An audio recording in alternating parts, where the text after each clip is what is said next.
Simbora ler a Bíblia, meu povo! Sejam bem-vindos a mais um Lendo a Bíblia Juntas. E hoje nós iremos ler o segundo capítulo do livro de João. E hoje a gente vai aprender muito aí sobre o primeiro milagre de Jesus no casamento, transformando água em vinho. E nós também iremos aprender outras coisinhas, mas antes de iniciar a nossa oração para dar aí início à leitura bíblica de hoje, eu quero falar uma palavra muito especial para vocês, porque uma pessoa me procurou na semana passada e eu fiquei com isso na mente, mas no vídeo da semana passada eu não lembrei, então eu tô falando hoje aqui para você. É o seguinte, gente, essa pessoa me procurou falando que já tem um tempinho que Deus tocou no coração dela para iniciar algo para ele aqui na rede social, mas que ela fica muito preocupada com a opinião das pessoas, porque ela tem vergonha da voz dela, ela tem vergonha de como as pessoas vão receber a mensagem dela. Mas o que eu quero transmitir para você hoje, porque talvez você seja também essa pessoa que esteja passando por essa situação, é que se nós não fizermos, as pessoas irão falar. Se nós fizermos, as pessoas também irão falar. Então, o que a gente deve ser direcionado? A gente deve ser direcionado pela direção de Deus. Talvez você é homem, você está assistindo esse vídeo e também tenha vontade de iniciar algo. Jesus já tocou no seu coração, mas você fica preocupado com várias questões. Quando eu iniciei, eu não tinha a metade dos recursos que eu tenho hoje, que ainda não são muitos, mas graças a Deus melhoraram. Mas mesmo assim eu iniciei. Aprendi no decorrer do caminho, aprendi no decorrer do processo e hoje eu estou perfeita? Não estou, estou longe de ser perfeita, mas eu estou aqui seguindo o que Jesus me entregou, seguindo o propósito de Jesus para minha vida, que é levar a mensagem dele através das redes sociais. Irei continuar fazendo isso enquanto Deus me permitir. E é isso que eu queria falar para você, queria te encorajar a tá buscando no secreto de Deus aí, para ele tá te encorajando a tirar isso da mente, do papel e transformar isso na prática, ok? Então vamos fazer a nossa oração aí para dar início à leitura bíblica de hoje. Paizinho querido, estamos aqui, Pai, reunidos para ler a Tua palavra. Eu peço ao Senhor, Pai, que o Senhor possa nos trazer entendimento da Tua palavra, Senhor. A Tua palavra diz que o Teu povo perece por falta de conhecimento, Pai. Mas nós não queremos ser essa parcela que perecerá por falta de conhecimento, Pai. Que o Senhor possa estar trazendo sabedoria e entendimento aos nossos corações. Que a palavra que dita, Pai, possa gerar frutos na vida de cada pessoa que está me escutando, Pai. E use a minha voz como instrumento na vida de cada pessoa que está ouvindo agora, Pai. Para o Senhor levar cura, o Senhor levar sabedoria, o Senhor levar entendimento para essa pessoa, Senhor. Em nome de Jesus, amém. Amém, povo? Pega aí então sua Bíblia em João, capítulo 2. Vamos lá. João 2, bora. Versículo 1. No terceiro dia, houve um casamento em Caná da Galileia. A mãe de Jesus estava ali. Jesus e seus discípulos também haviam sido convidados para o casamento. Tendo acabado o vinho, a mãe de Jesus lhe disse: Eles não têm mais vinho. Respondeu Jesus: Que temos nós em comum, mulher? A minha hora ainda não chegou. Sua mãe disse aos serviçais: Façam tudo o que lhes mandar. Façam tudo o que ele lhes mandar. Ali perto havia 6 potes de pedra, do tipo usado pelos judeus para as purificações cerimoniais. Em cada pote cabiam entre 80 e 120 litros. Disse Jesus aos serviçais: Encham os potes com água. E os encheram até a borda. Então lhes disse: agora levem um pouco ao encarregado da festa. Eles assim fizeram, e o encarregado da festa provou a água que fora transformada em vinho, sem saber de onde este viera, embora o soubessem os serviçais que haviam tirado a água. Então chamou o noivo e disse: todos servem primeiro o melhor vinho, e depois que os convidados já beberam bastante, o vinho inferior é servido, mas você guardou o melhor até agora. Este sinal milagroso em Caná da Galileia foi o primeiro que Jesus realizou. Revelou assim a sua glória e os seus discípulos creram nele. Aqui eu quero parar um pouquinho para falar para você o seguinte, para te fazer uma pergunta na realidade. Você acredita em milagres? E por que eu tô falando desse assunto aqui? Porque para obedecer, nós precisamos acreditar. E o que é a fé? A fé é a crença daquilo que a gente ainda não está vendo. Anne, eu quero ter minha casa própria, mas eu não tô vendo. Nossa, eu tô desempregada, eu fui expulsa do trabalho, eu fui demitida, eu tô sem nada, eu tô devendo aluguel, eu tô precisando fazer feira.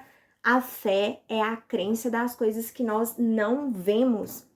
E o que nós podemos fazer para alimentar a nossa fé e começar a aprofundar nesse aspecto de milagres, sinais e maravilhas? Obedecer. Eu falo que há uma chave poderosa na obediência, mas a obediência não é para qualquer um. Por quê?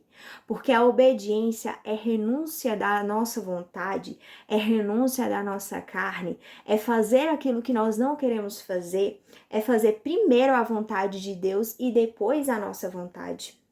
É fazer o que Ele manda na palavra dele, que muitas vezes não é fácil. É perdoar aquela pessoa que às vezes não é fácil perdoar. É aceitar aquela pessoa que muitas vezes não é fácil aceitar. É mudar algo em nós que não é fácil mudar. Então, o que é um milagre? É o princípio da obediência. Se eu tiver algo que extrair aqui do livro de João, capítulo 2, é o segredo da obediência. Porque a obediência não são para todos, a obediência é algo que nós devemos escolher diariamente, porque não é fácil, mas através da obediência que aqueles servos puderam presenciar o primeiro milagre de Jesus aqui na terra. O que eles precisavam não era água, era vinho, porque o vinho tinha acabado no casamento. Mas o que eles fizeram? Eles obedeceram. Eles não falaram, mas por que o senhor vai querer água? Mas por que o senhor quer esse tipo de pote? Mas por que o senhor quer? Eles não fizeram isso. Eles não perguntaram, eles não questionaram, eles não sugeriram nada. Eles somente obedeceram. Então, quem obedece, Deus ele leva para um nível mais profundo. Ele dá novas ferramentas. Entendam, Deus, ele não tem filhos prediletos. Ele tem filhos dispostos a pagar o preço para obedecer. Porque, como eu estou falando com vocês, obedecer a Deus não é algo que é um mar de rosas. É a renúncia da nossa vontade, a renúncia da nossa carne. Mas isso nós fazemos, obedecemos e Deus nos leva para um relacionamento mais íntimo com Ele, ok? E a partir daí o milagre nasce. Se você quiser saber um pouquinho mais de milagres, tem um vídeo aqui no Instagram. Se você está assistindo pelo YouTube, migra para o Instagram e procura lá um vídeo sobre a Kathryn Kuhlman. Vai falar um pouco sobre milagres, sinais e maravilhas, ok? Então, vamos continuar aí para a segunda parte. Versículo 12 diz assim: depois disso, ele desceu a Cafarnaum com sua mãe, seus irmãos e seus discípulos. Ali ficaram durante alguns dias. Quando já estava chegando a Páscoa judaica, prestem atenção nesse versículo. Quando estavam chegando a Páscoa judaica, Jesus subiu a Jerusalém. No pátio do templo, viu alguns vendendo bois, ovelhas, pombas e outros assentados diante de mesas, trocando dinheiro. Então, ele fez um chicote de cordas e expulsou todos do templo. bem como as ovelhas e os bois. Espalhou as moedas dos cambistas e virou as suas mesas. Aos que vendiam pombas disse: tirem estas coisas daqui. Parem de fazer da casa de meu pai um mercado. Seus discípulos lembraram-se que está escrito: o zelo pela tua casa me consumirá. Então os judeus lhe perguntaram: que sinal milagroso o Senhor pode mostrar-nos como prova da sua autoridade para fazer tudo isso? Jesus lhes respondeu: destruam este templo e eu o levantarei em 3 dias. Os judeus responderam: este templo levou 46 anos para ser edificado e o Senhor vai levantá-lo em 3 dias? Mas o templo do qual ele, no caso Jesus, falava, era o seu corpo. Depois que ressuscitou dos mortos, os seus discípulos lembraram-se do que ele tinha dito. Então creram na Escritura e na palavra que Jesus dissera. Enquanto estava em Jerusalém, na festa da Páscoa, muitos viram sinais milagrosos que ele estava realizando e creram em seu nome. Mas Jesus não se confiava a eles, pois conhecia a todos, não precisava que ninguém lhe desse testemunho a respeito do homem, pois ele bem sabia o que havia no homem. E aqui, eu não vou entrar no mérito de estar ou não vendendo algo no templo, de ser ou não correto. Porque aqui vão ter várias versões, mas eu quero te apresentar o que Deus me falou através dessa palavra. Fazer comércio na casa de Deus é algo errado, mas pior ainda é querer tirar proveito disso, que era o que os cambistas estavam fazendo. Eles aproveitaram a época de Páscoa, que a cidade iria ficar cheia, e durante a Páscoa, eles encheram a casa de Deus, o templo, onde era para servir a Deus, eles estavam usando de loja, né? De coisas para vender bois, para vender animais, enfim, para fazer comércio. E Jesus disse o quê? O que é que Jesus disse? Tirem estas coisas daqui, parem de fazer da casa de meu pai um mercado. O zelo que Jesus estava querendo dizer aqui, gente, não era simplesmente viver da obra, porque nós sabemos que um pregador que vive da obra, ele precisa daquela oferta.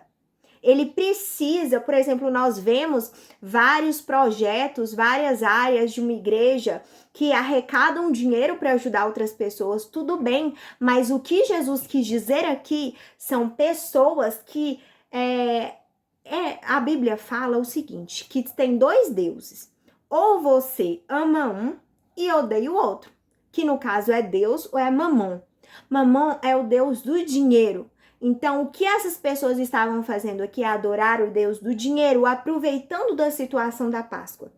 Então, quando um pregador, ele, por exemplo, termina um culto e ele vai pedir oferta, ele vai falar de algum projeto para arrecadação de dinheiro, isso não é incorreto segundo a Bíblia, porque ele está vivendo do evangelho, então ele precisa se suprir de alguma forma. O que Jesus quis dizer aqui é a intenção incorreta do coração. É colocar Mamon acima da vontade de Deus. É colocar Mamon em cima do propósito, da missão que Deus entregou para aquelas pessoas. Então, por isso que Deus, na pessoa de Jesus, ficou tão irado, porque Jesus ficou irado, ele fez um chicote, ele expulsou, ele mandou aqueles cambistas para fora, ele ficou irado. A própria palavra nos traz isso, não é a Anne que está falando, é a palavra de Deus que está dizendo. Então, aqui eu quero te trazer algo muito importante de ensinamento dessa palavra aqui. Que Jesus estava falando de você não ter o seu coração no dinheiro, mas ter o seu coração na intenção correta, ok? Então, que Deus te abençoe e que essa mensagem gere frutos na sua vida. Tchau, tchau.